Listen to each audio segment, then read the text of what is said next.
दोनों हाथ उठा के जयकारा लगाएंगे। बोले देवादिदेव श्री आदिनाथ भगवान की जय जय जय।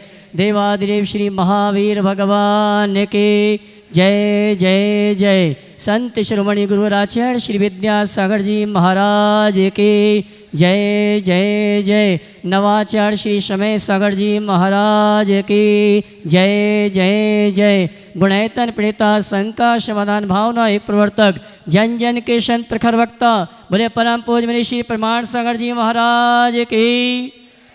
मुनिवर श्री निर्वेक सागर जी महाराज की। मुनिवर श्री संधान सागर जी महाराज की। देवी अहिल्या की नगरी मालवा की शान मध्य प्रदेश की आर्थिक राजधानी इंदौर के आचार्य श्री विद्यासागर सभागार से सायंकालीन टीवी चैनल का बहुचर्चित विश्वविख्यात शंका समाधान के कार्यक्रम का हम और आप आनंद लें। उसके पूर्व पारस चैनल, जिनवाणी चैनल, आदिनाथ चैनल और प्रमाणिक ऐप के माध्यम से जो इस कार्यक्रम को देख को सुन रहे हैं और पूरे भारतवर्ष से श्रावक संस्कार शिविर में जो श्रावक उपस्थित हैं उन सभी का धर्म प्रभावना समिति के साथ साथ सकल दिगंबर जैन समाज इंदौर हार्दिक अभिनंदन स्वागत करता है। चलते हैं प्रतिदिन की भांति परम पूज्य मुनिवर के श्री चरणों में नमन करते हुए आशीर्वाद प्राप्त करेंगे और निवेदन करेंगे शंका समाधान के कार्यक्रम के लिए दोनों हाथ जोड़ लेंगे और मेरे साथ बोलेंगे हे मुनिवर नमोस्तो, हे गुरुवर नमोस्तो, हे मुनिवर नमोस्तो। और आइए गुरुवर के आशीर्वाद से हम और आप अपनी शंकाओं का समाधान गुरुवर के मुखाग्र से प्राप्त करें। उसके पूर्व आपके लिए सूचना है, कल सुगंध दशमी का पावन पर्व है और सुगंध दशमी के पावन अवसर पर हमें परम पूज्य मुनि श्री के दर्शन का लाभ दिन भर प्राप्त होगा। लेकिन कल दोपहर में 2 बजे से तत्वार सूत्र का वाचन प्रारंभ हो जाएगा और 3:30 बजे तत्वार सूत्र का अर्थ समाप्त हो जाएगा। उसके बाद पानी आदि लेने के बाद प्रतिक्रमण सब अपना अपना ही करेंगे। कल की व्यवस्था ऐसी है और सायंकालीन शंका समाधान का कार्यक्रम जो समय निर्धारित है उसी समय किया जाएगा। और परसों भी दोपहर में 2 बजे से तत्वार सूत्र का वाचन के साथ साथ अर्थ होगा जो लगभग 3:30 बजे तक चलेगा और 4:45 पे प्रतिक्रमण का कार्यक्रम प्रारंभ हो जाएगा जो अभी 5 बजे का था। 15 मिनट पहले ये कार्यक्रम प्रारंभ हो जाएगा। उसके पश्चात विशेष शंका समाधान के कार्यक्रम के साथ साथ हमारे बीच में मध्य प्रदेश के यशस्वी मुख्यमंत्री श्रीमान डॉक्टर मोहन जी यादव और बहुत से मंत्री यहाँ पर उपस्थित होंगे। परम पूज्य मुनिवर के सानिध्य में बहुत ही अच्छा आयोजन है। मैं चाहूँगा उस कार्यक्रम में आप उपस्थित होकर धर्म लाभ लें। आइए चलते हैं इन्हीं सभी सूचनाओं के साथ। मैं अपनी ओर से और यहाँ पर पूरे भारतवर्ष के श्रावक श्राविकाओं की ओर से जो संस्कार शिविर में आए हैं उन सभी की ओर से परम पूज्य मुनिवर संधान सागर जी से निवेदन करूँगा आगे के कार्यक्रम के संचालन के लिए दोनों हाथ उठा के जयकारा लगाएंगे। बोले परम पूज्य मुनि श्री प्रमाण सागर जी महाराज की।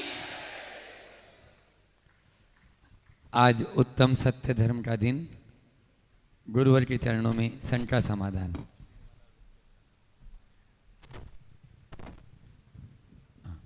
पहले प्रश्न के लिए आमंत्रित कर रहा हूं अमित जी पाटनी सीए और उसके बाद में तैयार रहेंगे नवल जी जैन गोयल नगर इंदौर। जिनका नाम पुकारें वे अपने स्थान पर खड़े हो जाना। अमित पाटनी सीए बेंगलोर और उसके बाद में नवल जी जैन गोयल नगर इंदौर। नमोस्तु गुरुदेव, नमोस्तु गुरुदेव, नमोस्तु गुरुदेव। पूरे पाटनी परिवार और बेंगलोर के ज्ञानोदय परिवार से आपका नमोस्तु। महाराज जी मेरी एक छोटी सी शंका है, जब हम बोली लेते हैं तब कोई और भी बोली ले रहा होता है और हम उनसे ज़्यादा की बोली ले लेते हैं, क्या इससे हमारे कोई अंतराय कर्म या कोई और कर्म लगता है? देखो, बोली जो लग रही है वह किसी एक पुण्य अवसर का लाभ उठाने के लिए लग रही है या 2 व्यक्तियों के मध्य होड़ मचाने के लिए लग रही है? आवाज़ तो आप लोगों तक पहुंच रही है ना? अरे यहाँ से थोड़ा ऊपर कर दो, ये नीचे है। आपने आके ओम ओम थोड़ा सा नीचे आ रहा है। अरे आप छोड़ो ना, वो लोग करेंगे। ओम। सबसे पहली बात ये है कि यदि कोई बोली लगाई जा रही है तो उसका उद्देश्य क्या है। एक बड़ा अनुष्ठान है, अवसर किसी एक व्यक्ति को मिलना है, अनेक लोग उसका लाभ लेना चाहते हैं, उसमें से किसी एक व्यक्ति के चुनाव के लिए यदि उसको लिया जाए तो ये तो एक अच्छी भावना है। पर एक दूसरे के प्रति होड़ मचाने के लिए बोली लिया जाए तो बात अलग है। ये तो भावना है, अंतराय का कारण नहीं है। जिसका अंतराय का क्षोभशम होता है वो बोली लेता है, और जिसके अंतराय का उदय होता है वो बोली लेने से वंचित रह जाता है। मेरी बात को अच्छे से समझना। बोली केवल चाहने से नहीं मिलती। जब तक तुम्हारा तीव्र पुण्य का उदय नहीं होगा बोली नहीं मिलेगी। मन में कोई ना कोई फितूर आएगा और अच्छी अच्छी बोली भी चली जाएगी। एक बार एक व्यक्ति ने कहा, सौदारी में बनने की उसकी प्रबल भावना थी, घर से सोच के गया कि इतने रुपये तक की बोली होगी तो आज मुझे लेना और सौदारी में ही लेना। दूसरी तरफ से बोली ली जा रही थी, दूसरा आदमी बुलवा रहा था किसी से, बोलने वाला और कोई था, बोली किसी और की थी। म्यूचुअली अपनी बात थी, वो अपना चेहरा सामने नहीं रहा है। अब उसको देखकर उसके मन में क्या आ गया, ये आदमी की तो औकात ही नहीं है बोली लेने की, ये मेरी बोली बढ़वाने के लिए बोली ले रहा है, छोड़ दो इस पर बोली, मैं नहीं लूँगा। और जितना सोच के गया था उससे आधे में बोली टूट गई और दूसरे को मिल गई। अब सिर पकड़ के मेरे पास आया महाराज, उसकी पत्नी बिल्कुल रोना शुरू कर दी। हमको तो बनना ही था। बोला अब क्या करेंगे। अब महाराज क्या हो गया। महाराज हम तो सोच के गए थे इससे डबल आधे में बोली आई, लेकिन मेरी बुद्धि पलट गई। हम सोचे इस आदमी की औकात कहाँ जो बोली लेगा। तो हमने सोचा चले जान दो, मेरी बोली बढ़ाने के लिए बोल रहा है। हम बोले भले आदमी, तुमने बोली को सौदा बना दिया, इसलिए तुम्हारे हाथ से चीज़ें निकल गई, उसके अंतराय का क्षोभशम हो गया और तुम्हारे अंतराय कर्म का उदय आ गया, भाव बदल गए। जब तुम ऑलरेडी सोच के गए थे कि मुझे इतनी बोली लेनी है, सीधे ही बोल देते, खेल ही खत्म हो जाता। तो ऐसा बोली का भाव होना चाहिए। सम्मेद शिखर जी में शांति धारा हो रही थी। दूसरा उदाहरण देता हूँ पॉजिटिव। बोली लगी और शांति धारा में ज़्यादा लोग नहीं थे, 20-25 लोग थे, और 2.5 लाख रुपए में बोली एक आदमी के नाम पे टूटी। और जिस आदमी के नाम पर 2.5 लाख रुपए में टूटी, तो जैसे उसकी 2.5 लाख की बोली टूटी, उसने कहा भैया मैं घर से आज 11 लाख देने की सोच के आया था, मेरी ये बोली 11 लाख की कर ली।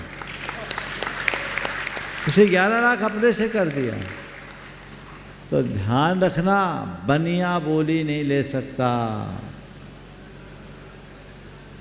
उदार दिल दानी को ये सौभाग्य मिलता है।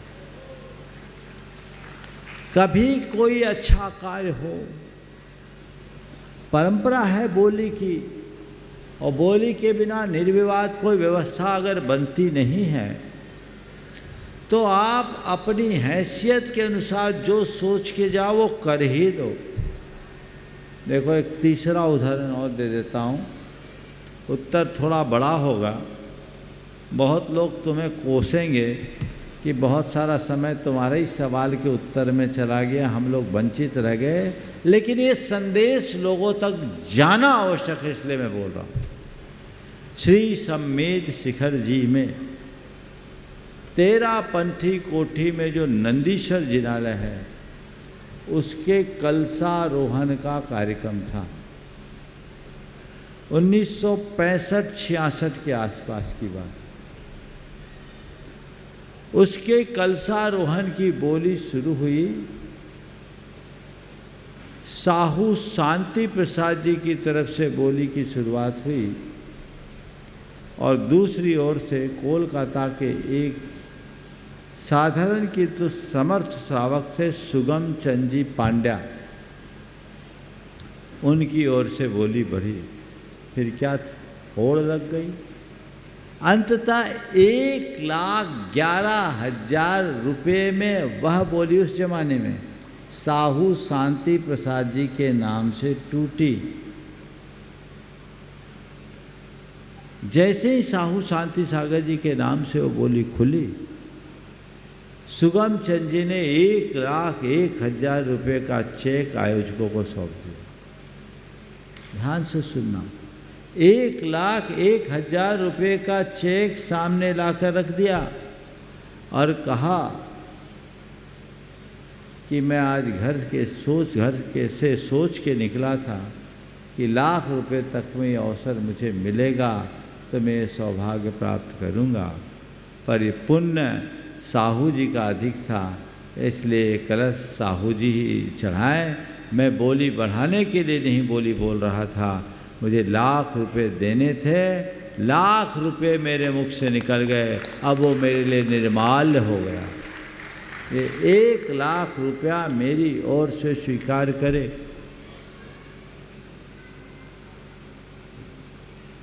अब जब साहू जी आए तो साहू जी ने कहा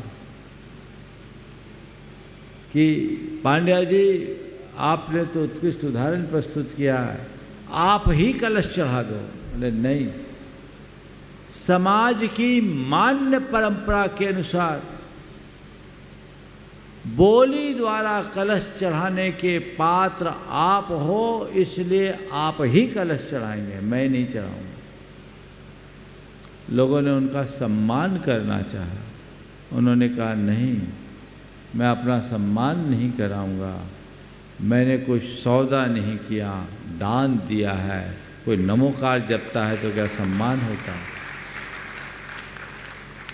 आखिरकार साहू जी भी नहीं माने, कलश में उनका भी हाथ लगा और एक बहुत अच्छा इतिहास हम सबके बीच।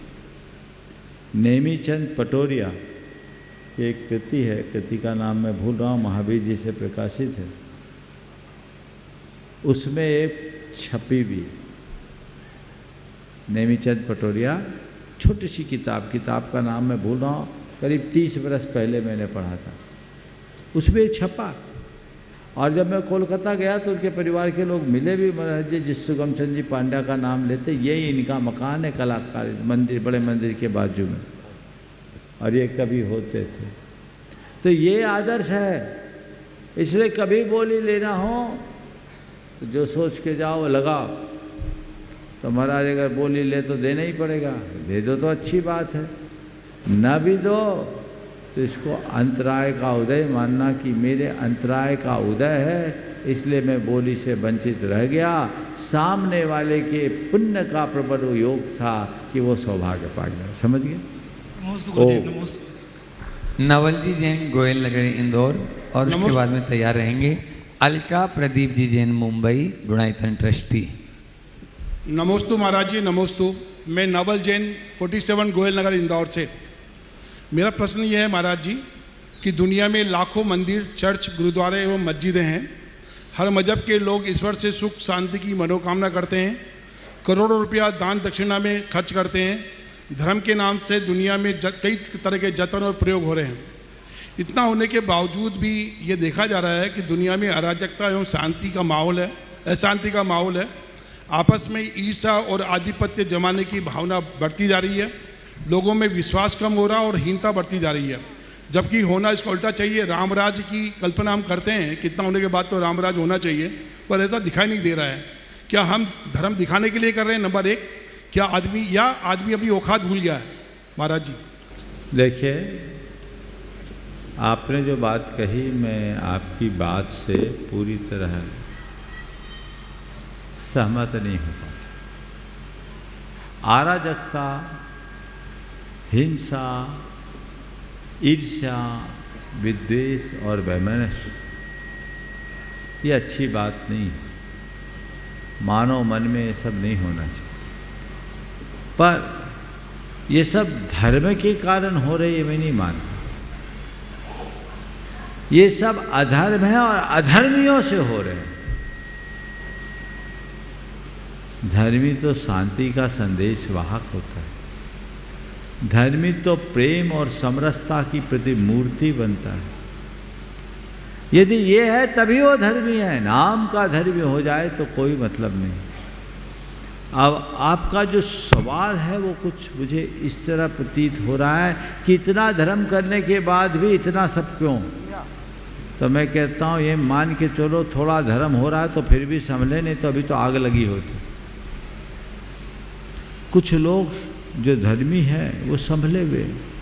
धर्म से ही इनको संभाला जा सकता है, अधर्म से कैसे संभलेगा। और आप कहते हैं धर्म करने के बाद भी इतना सब क्यों हो रहा है। बोलो दुनिया में लगभग 800 करोड़ लोग होंगे, उसमें धर्मी कितने हैं बोलो। पापियों का परसेंटेज ज़्यादा है कि धर्मियों का। हाँ थोड़ा माइक है ना आपके पास, किसका परसेंटेज ज़्यादा है? पापियों का ज़्यादा महाराज जी। तो बोलो पापियों का प्रकोप बढ़ेगा कि धर्मियों का प्रभाव। और जितने आप लोग धर्मी हों, कितनी देर धर्म करते हो दिन भर में? घंटा भर? हाँ बहुत कम। और 23 घंटा क्या करते हो? एक जगह लोगों ने, एक पत्रकार ने मुझसे पूछा महाराज इतने सारे प्रवचन हो रहे फिर भी इतने पाप क्यों? बोले पाप के जिम्मेदार आप लोग। बोले हम लोग कैसे? बोले हमारा प्रवचन 1 घंटा होता, आप लोगों का प्रवचन 23 घंटा चलता है। कितने लोग हैं जो हम लोग सुनते हैं? सब मिलाकर के अगर भारतवर्ष की बात करें तो 140 करोड़ की आबादी यदि भारत की मानते हैं तो साधु संतों से निरंतर जुड़े रहने वाले, उनके प्रवचन सभाओं में आने वाले मैक्सिमम से मैक्सिमम होंगे तो 100 में 1% से ज़्यादा नहीं, तो 1 से 1.5 करोड़ लोग सुनते होंगे। और वो भी कितनी देर? घंटा भर। उसमें भी एकाग्रता और तन्मयता से कितने लोग? 25%। बाकी तो इधर उधर बातें भी कर लेते हैं। आप लोग तो प्रवचन सुनते सुनते अपना फ़ोन भी चलाते रहते हो, आपस में भी टीका टिप्पणी कर ले, कितना सुनते हो।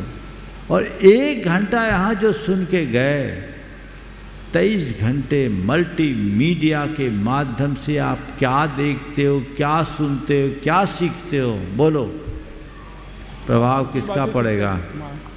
प्रभाव किसका पड़ेगा?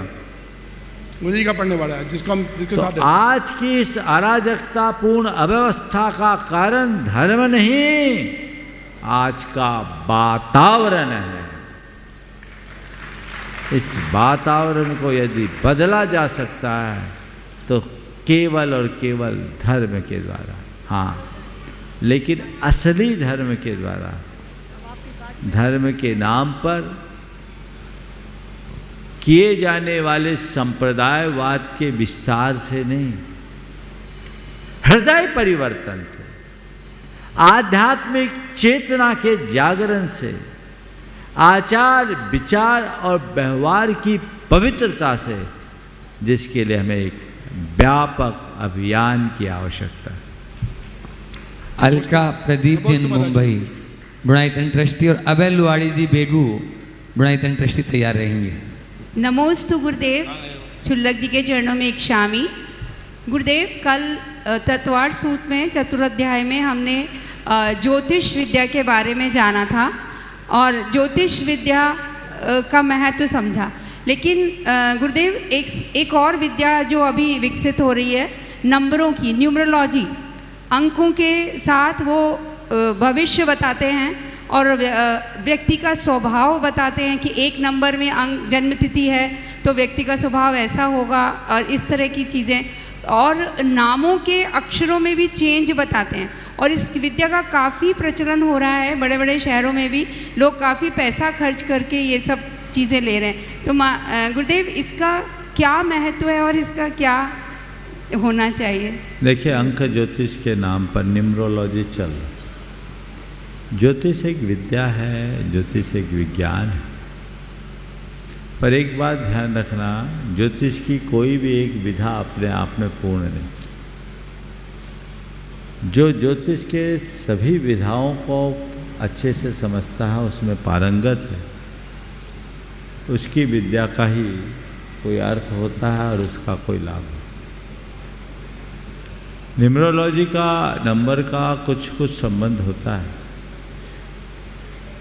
लेकिन मैं इसे पूरी तरह सही नहीं मानता। क्यों नहीं मानता? मेरा जन्म नंबर 9 है, 27 है।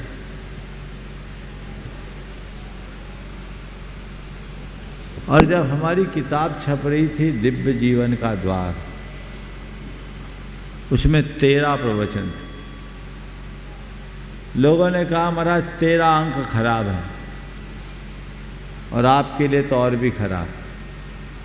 हमने कहा खराब है तो अब 13 ही प्रवचन होगा। तो उन्होंने महाराज एक घटा दिया एक बढ़ा दिया। बोले नहीं, 13 किया हूँ तो 13 ही होगा, खराब है तो होने दो, देखते हैं कितना खराब।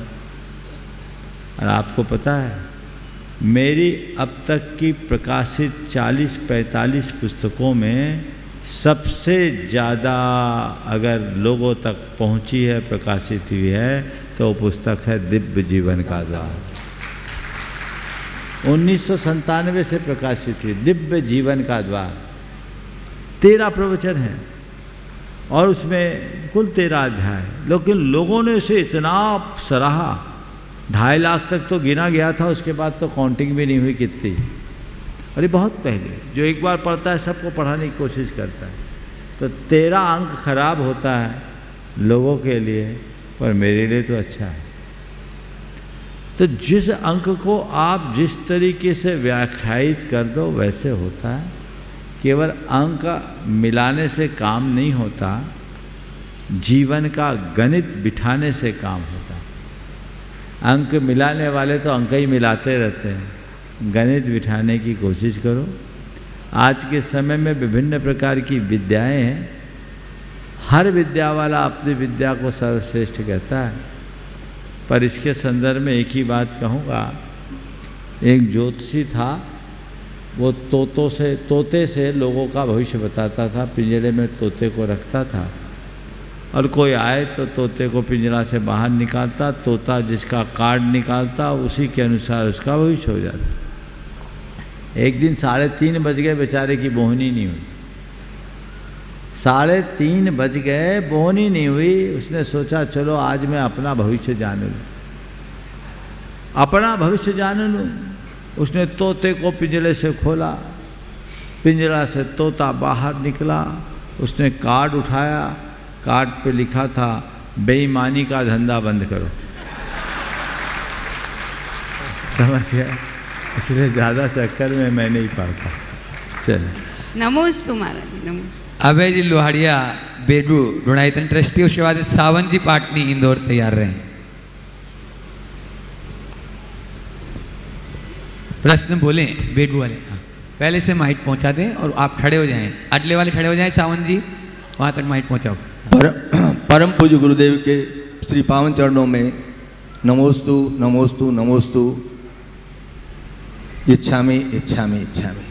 महाराज जी, मेरा प्रश्न यह है कि आज के परिप्रेक्ष्य में धर्म नीति, राजनीति और समाज नीति, इसके अंदर क्या हो रहा है महाराज श्री की राजनीति और समाज नीति में सिद्धांत साई महाराज जिसने प्रवचन में बोल रहे थे कि तिकड़म लगा के लोग बाग अपना सुविधा कर लेते हैं, तो ये दोनों पॉइंट मतलब धर्म नीति के ऊपर चोट कर रहे हैं।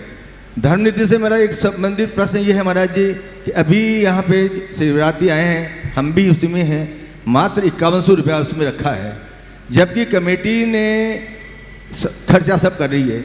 मात्र 5100 रुपये में क्या महाराज जी वास्तव में 10 दिन का आहार का, रुकने का और बाकी सब खर्चा क्या इसमें है तो क्या फिर निर्मलाय का दोष लगेगा या क्या होगा? आप कृपा करके हमें इस हमारे प्रश्न का देखिए। नमस्ते। आपने जो सवाल किया है अच्छी बात है, विचार तो सबको करना चाहिए, लेकिन सबसे पहली बात तो मैं ये कहूँगा आप लोग निश्चिंत रहें आप में से किसी को निर्माल्य का दोष तो नहीं लगेगा। समझ गए? आप लोगों को यहाँ आपके जीवन के उद्धार के लिए बुलाया गया है, आपके पतन के लिए नहीं। इसलिए इस बात को दिमाग से निकाल दीजिए कि हमें कोई निर्माल्य का दोष होगा। ये सच है कि कमेटी ने जो व्यवस्था बनाने की दृष्टि से एक राशि रखी है, ये खर्च की अपेक्षा से देखा जाए तो अति सामान्य है। आज के समय में बहुत ज़्यादा गुना है। जिस तरह की सुविधाएं, जिस तरह की व्यवस्थाएं आप सबको दी जाती, अक्सर ही हमारे पास तो जब भी आप लोग आते हैं तो खर्च की अपेक्षा तो बहुत कम है। पर ये व्यवस्था बनाने की दृष्टि से एक शुल्क रखी। पहले तो लोग निःशुल्क ही रखते थे, पर हमने देखा निःशुल्क रखने से गड़बड़ हो गया। फिर कुछ राशि थोड़ी रखी तो भी बहुत गड़बड़ होता था। कई लोग ऐसे होते थे जो शिविर में आते थे, बाज़ार में चाय पीते थे। तो हमने कहा ये तो बहुत बड़ा गड़बड़ काम है, इसको थोड़ा ठीक करो ताकि वही लोग आए जो वाकई में कुछ करना चाहते हैं। इसलिए राशि रखी गई। पर निश्चित आप लोग चीज़ों को समझते हैं, जो व्यवस्थाएं आपको सुलभ की गई है उसकी अपेक्षा से कुछ नहीं, पर ये व्यवस्था है। तो निर्माल्य क्यों नहीं लगेगा? निर्माल्य इसलिए नहीं लगेगा क्योंकि ये आपके ही साधर्मियों के सहयोग से संपन्न हो रहा है। अगर कोई साधर्मी किसी अच्छे कार्य के लिए अपने द्रव्य का औदार्य प्रकट करता है और उससे कोई लाभान्वित होते हैं तो कोई निर्माल्य नहीं।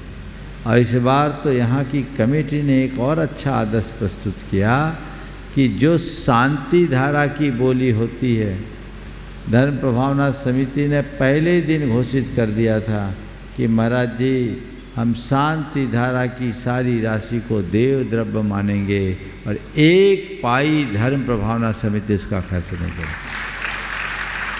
एक पाई जितने भी शांति धारा की प्रतिदिन राशि आ रही है वो यहाँ की किसी व्यवस्था में नहीं लग रही।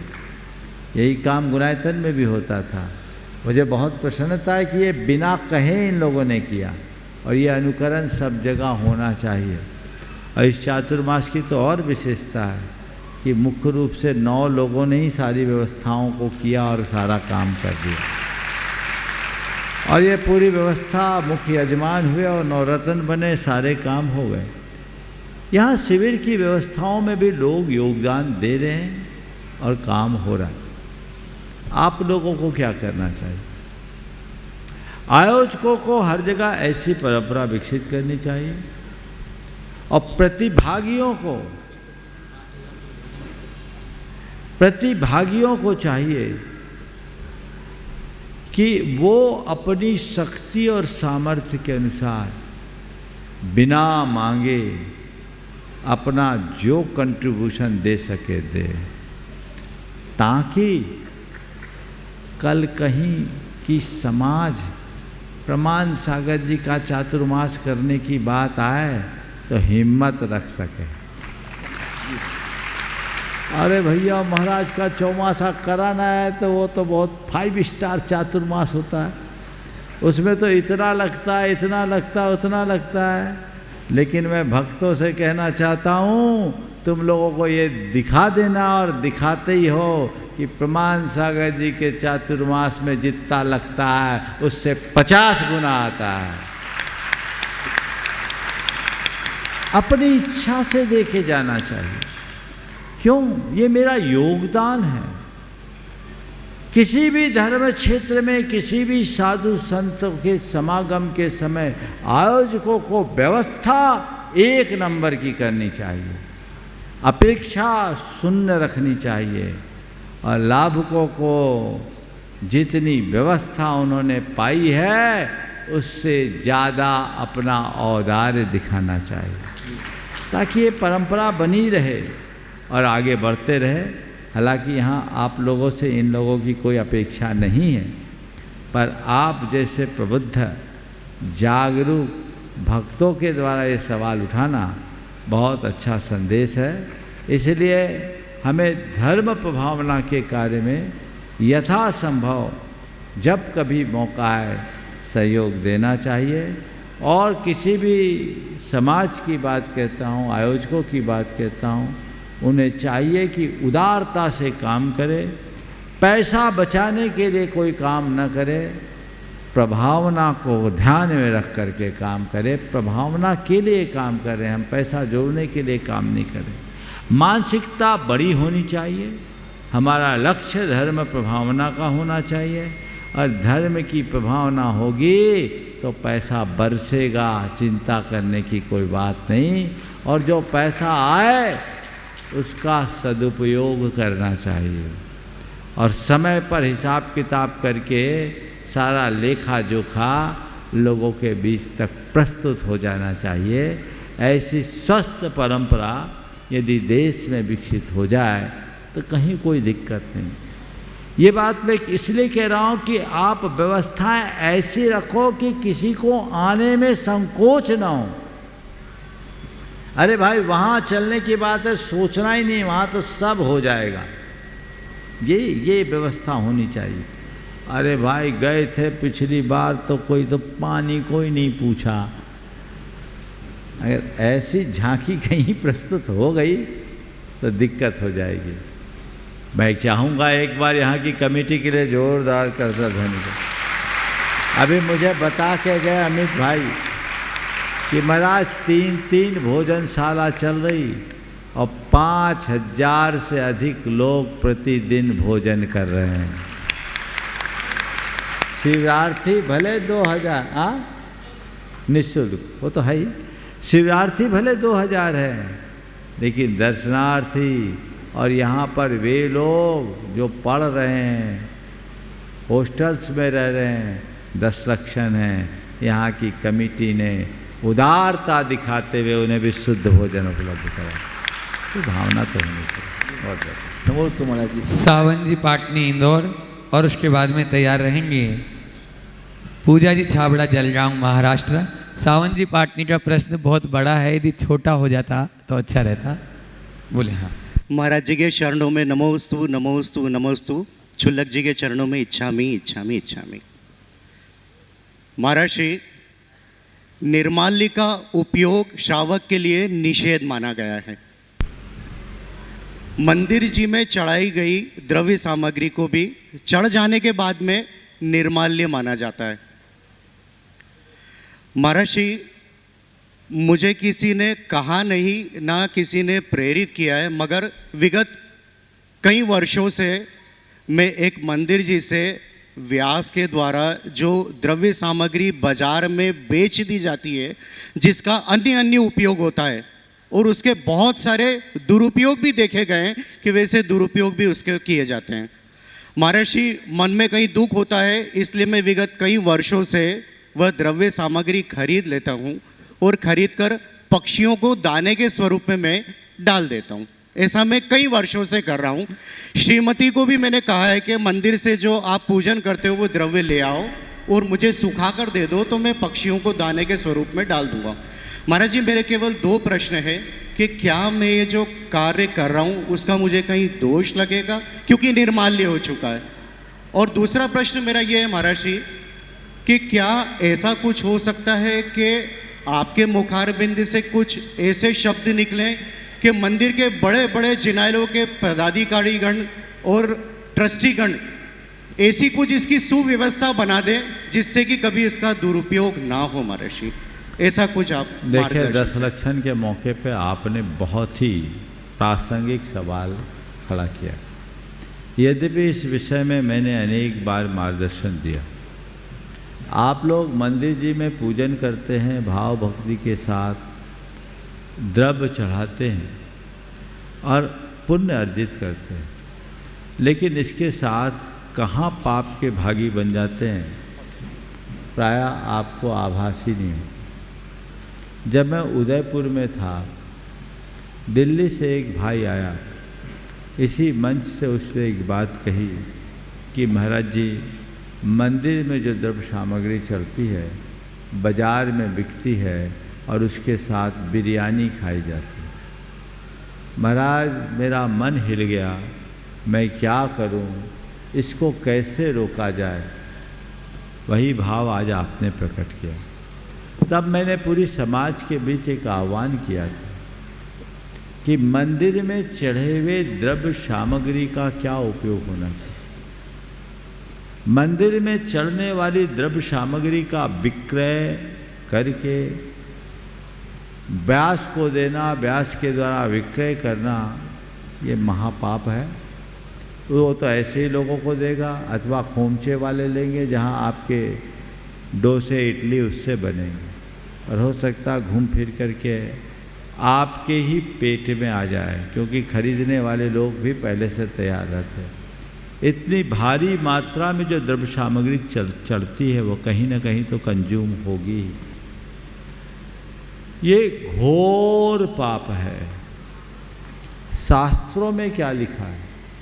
शास्त्रों में लिखा है निर्माल द्रव्य का उपयोग पशु पक्षी और दीन दुखियों के लिए करना चाहिए।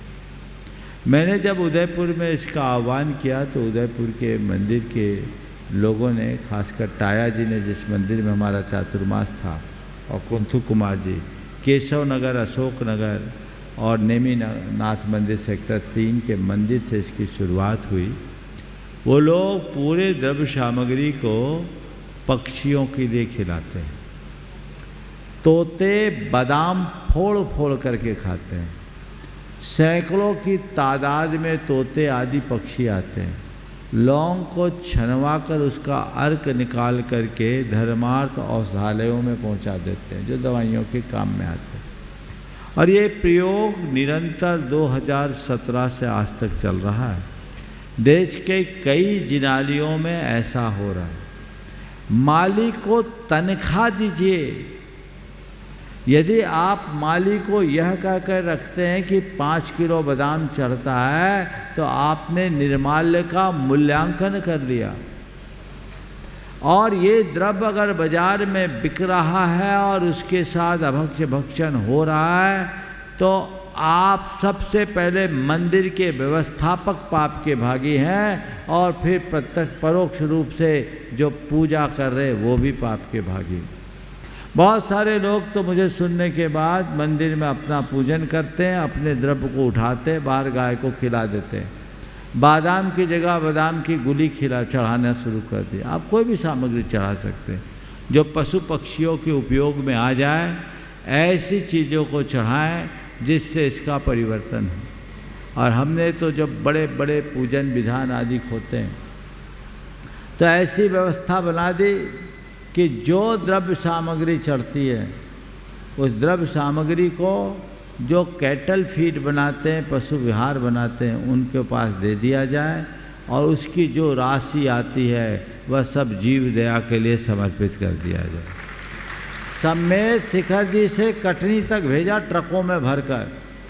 और अशोक जी आपको आश्चर्य होगा, 25-25 लाख रुपए की द्रव्य सामग्री की राशि जीव दया के लिए समर्पित की गई। माली के पास जाती तो पता नहीं बाजार में घूमते क्या होता। उनको पगार दिया जाए, अच्छी तनख्वाह दी जाए, ताकि वो भगवान की भक्ति भाव से सेवा कर सके। कल परसों चर्चा में सचिन कह रहा था, महाराज अगर ऐसी व्यवस्था है तो हम उसको कंज्यूम कर सकते हैं, पर ये बाहर ध्यान रखना है कि वो जहाँ जाए वो सही जगह जाए, गड़बड़ ना हो। नित्य के कार्यक्रमों में जो होता है वो तो आप चला सकते हैं, लेकिन बड़े बड़े विधान, अब अभी यहाँ मेरे ख्याल से मुझे कल बताया गया था 5-7 कुंटल चावल रोज चढ़ रहा है। कितना चल रहा अमित? हाँ, अभी कितना चढ़ा अभी तक? हाँ, 15 कुंटल चढ़ गया। तो ये तो अभी है। और जब सिद्ध चक्र विधान होगा, ट्रकों से लद करके धरवाता है, उधर कहीं कंजम्पशन नहीं होता था, कटनी भेजना। तो ये व्यवस्थाएं देखनी चाहिए। सभी मंदिर के लोगों से मैं ये कहना चाहूँगा कि वे अपने अपने मंदिरों में व्यवस्था व्यवस्थित करें। गौशालाओं में भेजे। गौशालाओं में लोग चावल खिलाना पसंद नहीं करते। उसको मिक्स करके पाउडर करके कुछ कैटल फीड में मिला करके देते हैं। ज़्यादा मात्रा में चावल खाने से गायों को नुकसान हो जाता है, तो उसकी जो सुव्यवस्था वो होना चाहिए, उसे बर्बाद भी नहीं किया जा सकता। लेकिन ये तो ज़रूर ध्यान में रखना चाहिए कि न तो वो आपकी संतानों के पेट में आए, न अभक्ष्य भक्षण में जाए। बहुत कम लोग हैं जो इस विषय में सोचते हैं। कई बार बोलने के बाद भी कमेटियों के लोगों को कोई फर्क नहीं पड़ता। उन्हें ये लगता ही नहीं कि इस बहाने मुझसे कितना पाप हो रहा है। उसके लिए कल्पना कीजिए और इस पाप से बचने का पूर्ण प्रयत्न कीजिए। बहुत बहुत आशीर्वाद। महाराज जी, मैं तो चाहता हूँ कि इसके लिए कोई एक अभियान या कोई मुहिम सी चले महाराज। देखिए, मेरा काम बोलने का है, आप लोगों तक संदेश जाए, कमेटियाँ आपस में विचार करें, वो निर्णय करें। और मैं सबसे कहता हूँ, जितनी महिलाएं सुन रही हैं, अगर तुम्हारे पति किसी मंदिर कमेटी से जुड़े हैं तो उनके पीछे लग जाओ। बोले ये दारिद्र हम अपने घर में नहीं आना चाहें। आप इस व्यवस्था को बदलिए, जो अल्टरनेट इसका हो सकता है उसे करने का प्रयास कीजिए। और सारी व्यवस्थाएं, कई जगह तो लोग हैं जो खिचड़ी बांटते हैं दीन दुखियों को, वो लोग वहाँ दे देते हैं, खिचड़ी खिलाई जाती है। तो किसी भी तरीके से इसका उसे कंज्यूम करना है, पैसा महत्वपूर्ण नहीं है, बस अभक्ष्य भक्षण बचे, इस पर आप ध्यान दें। पूजा छाबड़ा जलगांव महाराष्ट्र। और उसके बाद में तैयार रहेंगे आज अपने बीच में अहमदाबाद से रौनक जी कटारिया, राजेंद्र जी कटारिया के पौत्र और अपने अशोक जी, इस देश के भामाशाह अशोक जी सुशीला जी पाटनी के दोहिता रौनक जी कटारिया। जोरदार तालियों से उनका स्वागत अभिनंदन भी कर दें। वे प्रश्न करेंगे आज। हाँ बोलो पूजा। नमोस्तु गुरुदेव। गुरुदेव, धर्म करने का सही वक्त कौन सा है? बचपन में इतना ज्ञान नहीं होता, जवानी में जिम्मेदारी से कर नहीं सकते और बुढ़ापे में इंद्रियां साथ नहीं देती। गुरुदेव, अब मैं 40 के आगे जा रही हूँ, तो मेरी इच्छा थी कि मैं शिविर में आऊँ, पर घर में आजू बाजू के लोग कहते हैं कि अभी घर में अभी क्या बूढ़ी हो गई जो शिविर में जाके बैठेगी, तो मैंने करना क्या चाहिए? जब बच्चों से बोलो तो बच्चे कहते हैं अभी हमारी उम्र कहाँ, और बूढ़ों से पूछो तो बोलते हैं अब हमारी उम्र कहाँ। हाल तो दोनों तरफ बराबर। समझ गए? ध्यान रखना, धर्म की कोई उम्र नहीं होती, जब जागो तभी सवेरा।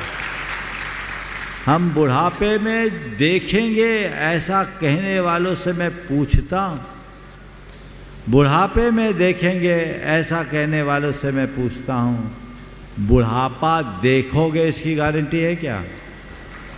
बोलो। अगर तुम्हें बुढ़ापा देखने की गारंटी है तो तुम बुढ़ापे में देख लेना। इसलिए कोई बोले उनकी बात मत सुनो। धर्म किसी के कहने से नहीं किया जाता, धर्म स्वप्रेरणा से किया जाता। नमोस्तु गुरुदेव। मैं धर्म प्रभावना समिति का बहुत धन्यवाद देना चाहती हूँ कि हमारी सब शिविरार्थी को इन्होंने इतनी बढ़िया व्यवस्था की। जोरदार तालियां दे दीजिए सब। रौनक कटारिया अहमदाबाद, साथ में नाना और नानी जी। नमोस्तु महाराज जी और छुल्लक जी को इच्छा में। महाराज जी, जैन शास्त्रों के हिसाब से कोई चंद्रमा पे जा नहीं सकता, लेकिन अभी आजकल इन दिनों सब अमेरिका, भारत सब चंद्रमा पे जा रहे थे, कितना सच है?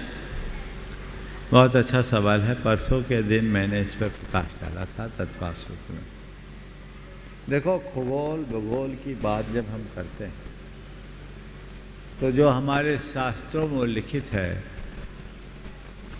और जो वर्तमान विज्ञान की बातें हैं, इनमें मेल नहीं। न तो हम अपनी शास्त्रों की बातों को गलत ठहरा सकते हैं, न विज्ञान की बातों को नकार सकते हैं। मेरे नज़र में दोनों बातें अपनी अपनी जगह सही। कहीं ना कहीं कमी है तो वह हमारे समझ की कमी। हम लोग जहाँ रहते हैं ये अशाश्वत पृथ्वी, और हमारे शास्त्रों में जो वर्णन है वह शाश्वत पृथ्वी का। शाश्वत पृथ्वी यानी जो हमेशा एक सी बनी रहे, और अशाश्वत पृथ्वी यानी जहाँ काल के प्रभाव से उतार चढ़ाव है। जम्बूद्वीप के भरत और ऐरावत क्षेत्र में 60 कालों के प्रभाव से वृद्धि और ह्रास होता है, ऐसा तत्वार सूत्र में ही लिखा है। और वह वृद्धि ह्रास भी संपूर्ण जम्बूद्वीप में नहीं, जम्बूद्वीप के संपूर्ण भरत क्षेत्र में नहीं, अपितु भरत क्षेत्र के आर्यखंड में। ऐसा वर्णन आता है कि ये धरती जब भोग भूमि से कर्म भूमि की ओर परिवर्तित होने को हुई, तो भोग भूमि के समय धरती एकदम फ्लैट थी, कोई पर्वत नहीं, नदी नहीं, कुछ नहीं था। ये 1 योजन अचानक ऊपर उठ गए। अब धरती जब 1 योजन अचानक उठी और आर्यखंड, छोटा मोटा टुकड़ा नहीं, पूरा आर्यखंड, जिसे हम वर्तमान यूनिवर्स के रूप में कह सकते हैं, वो 1 योजन ऊपर उठा, तो ऐसा तो नहीं कि तस्तरी की तरह उड़ गया हो सकता उससे ये अर्थ ने ग्लोबल सेफ ले लिया, ये अर्थ बन गई। इससे अनेक छोटे छोटे पर्वत, उपसमुद्र इसके अंदर प्रवेश कर गए। इसके कारण इसका शेष जम्बूद्वीप से कनेक्शन कट गया। और मुझे लगता है कि उसी समय एक बहुत बड़ी ऊर्जा का विस्फोट हुआ होगा। समझ रहे, 1 योजन ऊपर उठना बहुत बड़ी बात होती, बड़ा भूचाल आया होगा। तो उस समय हो सकते ये सारे प्लैनेट्स बन गए हों।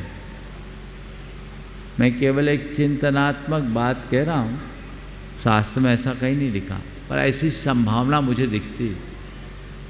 वही प्लैनेट्स आज के पूरे सोलर सिस्टम में जुड़े। हम इसको मून के रूप में, इसको सन के रूप में और चीज़ों के रूप में देखते हो।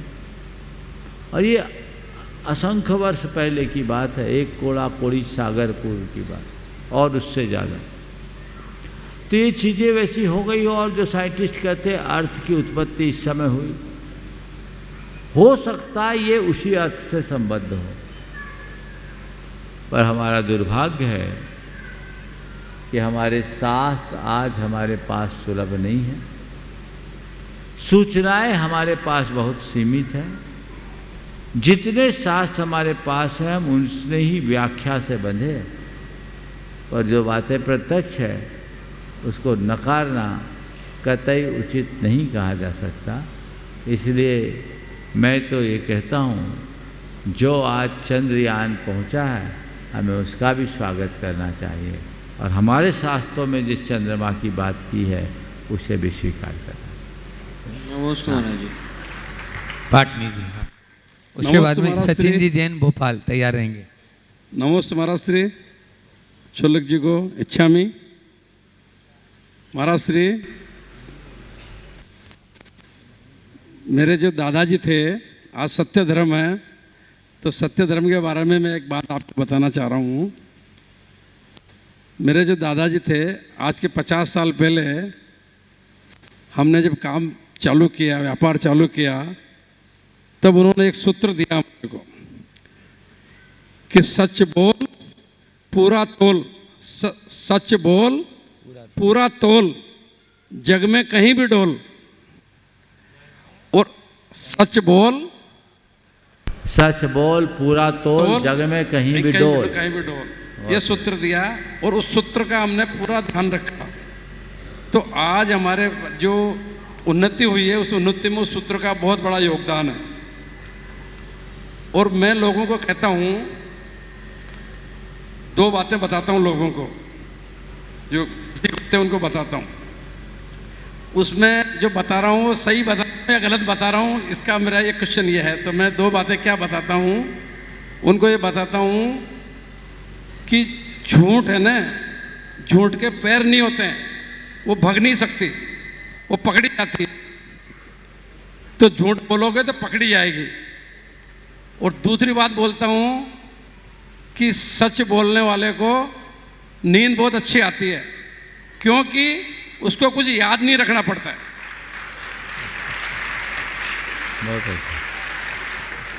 बहुत बहुत सही बात कही। कहावत है, अनीति की जड़ नहीं होती और झूठ के पैर नहीं होते।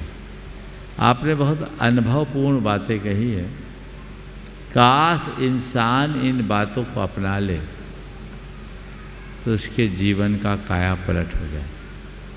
मैं तो जब आपके बाबा जी की बातें सुनता हूँ तो मुझे लगता है अगर हर माँ बाप, हर अभिभावक अपनी संतान को ऐसी सीख देने लगे और संस्कार देने लगे, तभी अशोक पाटनी जैसी संतान का जन्म हो सकता है। तो ज़रूरत है, लेकिन लोग सीख उल्टी देते हैं और उल्टी सीख से कभी सही उपलब्धि नहीं हो सकती। हमें ये सीख देनी चाहिए, हर संतान को देनी चाहिए, ताकि वे अपने जीवन का स्थायी विकास कर सके और जीवन की समुन्नति कर सके। नमस्कार। हाँ, अशोक भाई। सचिन जी जैन भोपाल अपना प्रश्न रखेंगे। उसके पहले मैं बुला रहा हूँ अभय भैया जी। अशोक, हाँ। बाल ब्रह्मचारी अशोक भैया जी, बाल ब्रह्मचारी अभय भैया जी आगे की जानकारी देने के लिए।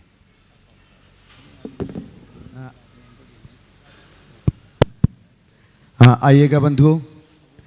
पर्वराज पर्यूषण के श्रावक संस्कार शिविर में आज सौभाग्य आप प्राप्त कर रहे हैं। आने वाले समय में नवंबर माह में 7 नवंबर से 15 नवंबर के बीच 108 मंडली सिद्धों की आराधना का पावन सौभाग्य इस महानगर के सुधी श्रावकों के लिए प्राप्त हो रहा है और बहुत प्रसन्नता है कि थोड़े ही समय में 108 मंडलों के पुण्यार्जक भी सुनिश्चित हो चुके हैं। तो एक बार आप जोरदार करताल ध्वनि से उन सभी के पुण्य की अनुमोदना करें। लेकिन पुण्य आपकी भी प्रतीक्षा कर रहा है।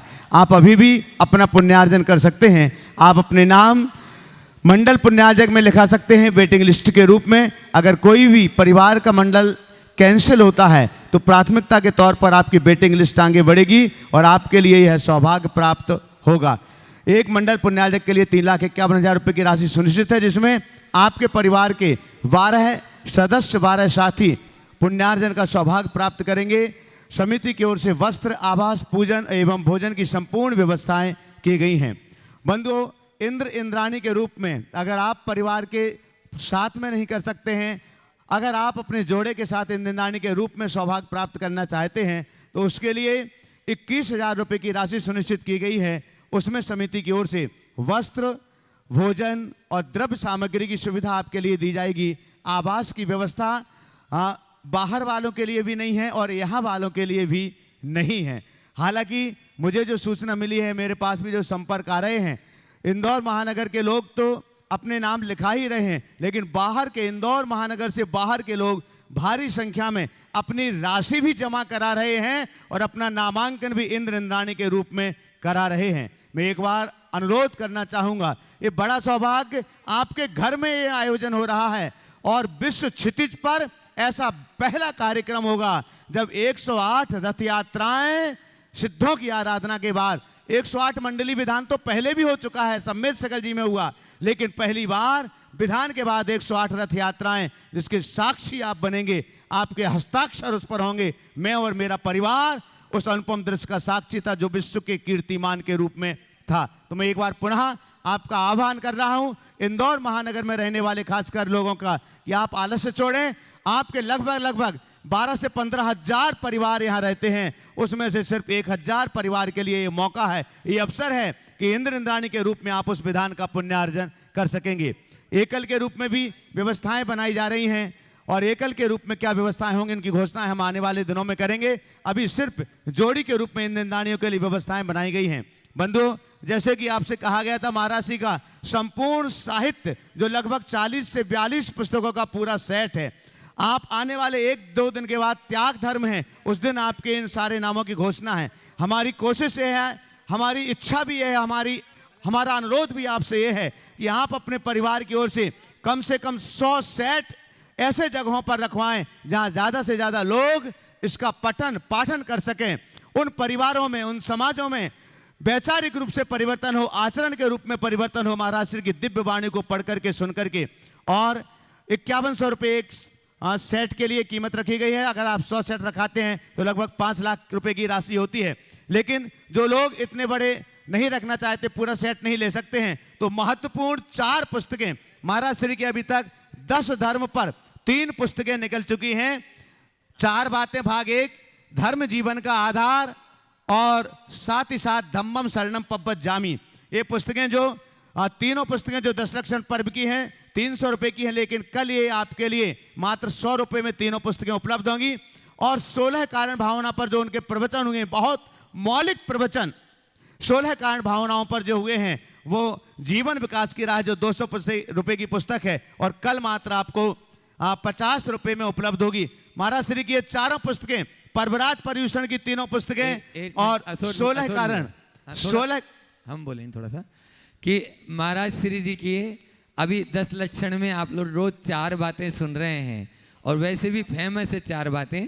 तो सबसे पहले यहाँ 4 बातें या पुस्तक 10 धर्म के ऊपर, और उसके पहले भी एक और पुस्तक धर्म जीवन का आधार, इसमें भी 10 धर्म के ऊपर है, और धम्मम शरणम पवज्जामी ये भी 10 धर्म पे है। जैसा अभी भैया जी ने बताया कि इनकी लागत मूल्य तो ज़्यादा है, लेकिन आपको मात्र ये कल 100 रुपये में पूरा सेट। और ये है जो अभी विगत दिनों में एक श्रृंखला चली, दर्शन विशुद्धि भावना से लेकर मार्ग प्रभावना भावना 16 कारण तक, यह है 16 प्रवचनों का सेट मात्र आपको 50 रुपये में कल की तारीख में सुगंध दशमी पर यह मिलेगा। उधर आपको स्क्रीन पर ही बताया जा रहा है। और मैं चाहूँगा कि आप लोग आज पढ़े थे तत्वार सूत्र में परस्परोपद्रव जीवानाम, तो गुरु तो आपसे लेंगे नहीं कुछ भी और लेते भी नहीं, लेकिन गुरु का उपकार हम कैसे चुका सकते हैं? उनकी वाणी को जन जन तक पहुंचाकर हम गुरु का उपकार चुका सकते हैं। ये पुस्तकें आप खुद भी पढ़ें, औरों को भी पढ़ाएं, और जो आपसे जहाँ पर मिले, चाहे फ्लाइट में मिले, चाहे आपसे ट्रेन में मिले, चाहे आपसे कहीं पर भी, अपने व्यापार में है तो अपनी दुकान पे रखो, ताकि कोई भी आए या किसी के संबंधी के यहाँ भी जाते हैं तो आप ये पुस्तक अवश्य अपने थैले में या बैग में रखें और वहाँ ज़रूर दें, ताकि अपने गुरु के प्रति आपकी यह श्रद्धा भी होगी और आप ज्ञान का क्षयोपशम भी कर पाएंगे, आप भी ज्ञानवान बन पाएंगे। इस प्रकार से ये 4 पुस्तकों का सेट कल आपको यहाँ पर काउंटर पर उपलब्ध रहेगा, आज भी उपलब्ध है। आगे की बात भैया जी और बोल रहे हैं। एक बार पुनः आपके लिए सुनिश्चित कर दूं कि जो हमारे 3,51,000 वाले 108 मंडली विधान के पुण्यार्जक हैं, उन सभी के आवास की व्यवस्था है। ये मात्र जो सामान्य इंद्र इंद्राणी हैं उनके लिए आवास व्यवस्था समिति नहीं कर पाएगी इतने बड़े पैमाने पर। बंधु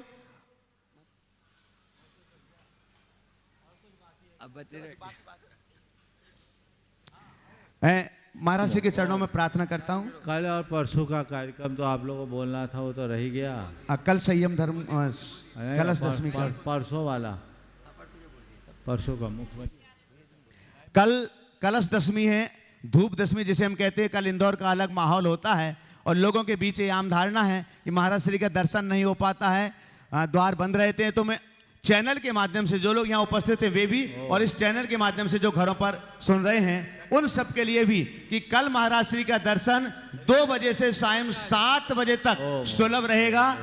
कल के कार्यक्रम में एक संशोधन, कल चूँकि धूप दशमी है, आप लोग भी मंदिरों के दर्शन बंदन करने के लिए जाएंगे, तो कल ये अवसर शिवरार्थियों को भी दिया जाएगा। और कार्यक्रम कैसा होगा सो सुन लीजिए। कल तत्वार सूत्र 2 बजे से प्रारंभ होगा और ठीक 2:30 बजे से तत्वार सूत्र का व्याख्यान शुरू हो जाएगा, जो 3:30 बजे तक खत्म हो जाएगा। और 3:30 बजे से कल का प्रतिक्रमण आप लोग अपना अपना कीजिएगा। 6 बजे से शंका समाधान आचार भक्ति का कार्यक्रम होगा।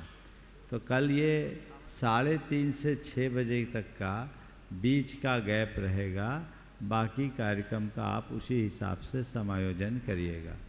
और परसों भी कार्यक्रम में थोड़ा संशोधन है, ये जानकारी सब तक पहुंचा देना चाहिए। हाँ, अभी बोल दूँ? आप बोल दें। परसों भी दोपहर के कार्यक्रम में थोड़ा परिवर्तन है। परसों दोपहर का कार्यक्रम 2 बजे से प्रारंभ होगा, 2:30 बजे तक तत्वार सूत्र का वाचन, 2:30 बजे से तत्वार सूत्र के ऊपर व्याख्यान और दोपहर के बाद प्रतिक्रमण ठीक 4:45 बजे से प्रारंभ हो जाएगा। और उसी कार्यक्रम के दौरान माननीय मुख्यमंत्री और अन्य मंत्रीगण एक विशेष कार्यक्रम के लिए आएंगे, जिसमें शंका समाधान और अन्य बातें भी आप सबके बीच होगी। इसकी पूरी जानकारी कल सुबह और कल शाम के शंका समाधान में दे दी जाएगी। इस जानकारी को आप लोग अधिक से अधिक लोगों तक प्रसारित करें, ताकि वो कार्यक्रम भी भव्यता के साथ गरिमापूर्ण तरीके से संपन्न हो सके।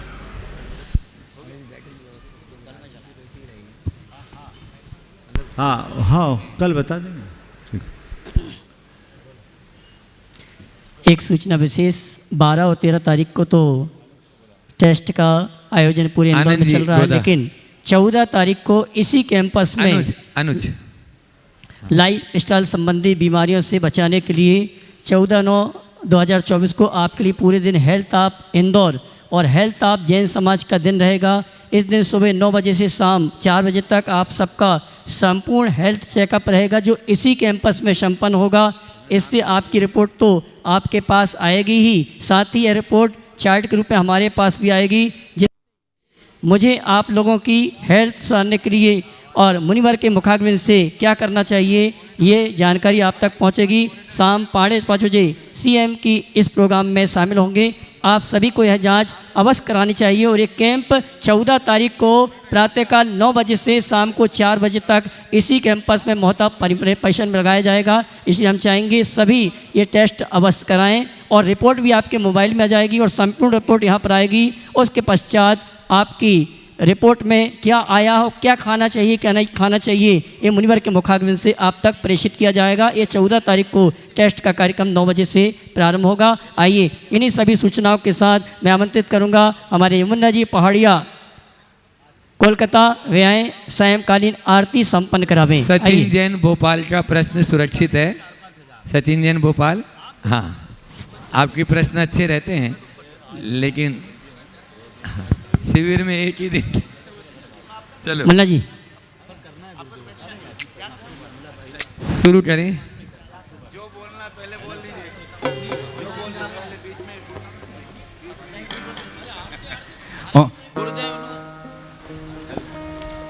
तो टाइम लगा रहे हो ना।